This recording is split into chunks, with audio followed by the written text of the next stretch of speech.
এক রাজার 4 জন বন্ধু ছিল। তিনি তার চতুর্থ বন্ধুকে সবচেয়ে বেশি ভালোবাসতেন এবং তাদেরকে দামি পোশাক ও রাজকীয় খাবারে তুষ্ট রাখতেন। তৃতীয় বন্ধুকেও তিনি খুব পছন্দ করতেন এবং গর্বের সাথে সবাইকে দেখাতেন। দ্বিতীয় বন্ধুর উপর তার অগাধ আস্থা ছিল।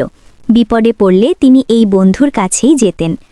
কিন্তু প্রথম বন্ধুর প্রতি রাজার কোনো খেয়ালই ছিল না, অথচ সেই বন্ধুটি রাজাকে সবচেয়ে বেশি ভালোবাসত।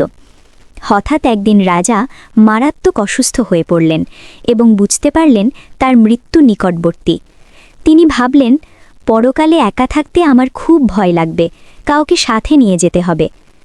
তিনি চতুর্থ বন্ধুকে সাথে যেতে বললেন। বন্ধুটি ছাফ মানা করে দিয়ে চলে গেল। এই বন্ধু হলো আমাদের শরীর, মৃত্যুর পর যা আমরা ছেড়ে যাই। তিনি তৃতীয় বন্ধুকে অনুরোধ করলেন। বন্ধুটি বলল, তোমার জীবন তো এখানেই শেষ, আমি তোমার সাথে যাব না। এই বন্ধু হলো আমাদের ধন সম্পদ, যা মৃত্যুর পর অন্যের হয়ে যায়। রাজা দ্বিতীয় বন্ধুর কাছে সাহায্য চাইলেন। সে বলল, আমি তোমাকে শুধু কবর পর্যন্ত পৌঁছে দিতে পারি, এর বেশি নয়।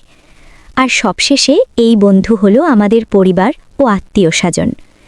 ঠিক তখন একটি ক্ষীণ কণ্ঠস্বর শোনা গেল, আমি তোমার সাথে যাব, যেখানেই তুমি যাও। রাজা তাকিয়ে দেখলেন অত্যন্ত রোগা ও অবহেলিত সেই প্রথম বন্ধু দাঁড়িয়ে। রাজা লজ্জিত হয়ে বললেন, হায়, বেঁচে থাকতে যদি আমি তোমার যত্ন নিতাম।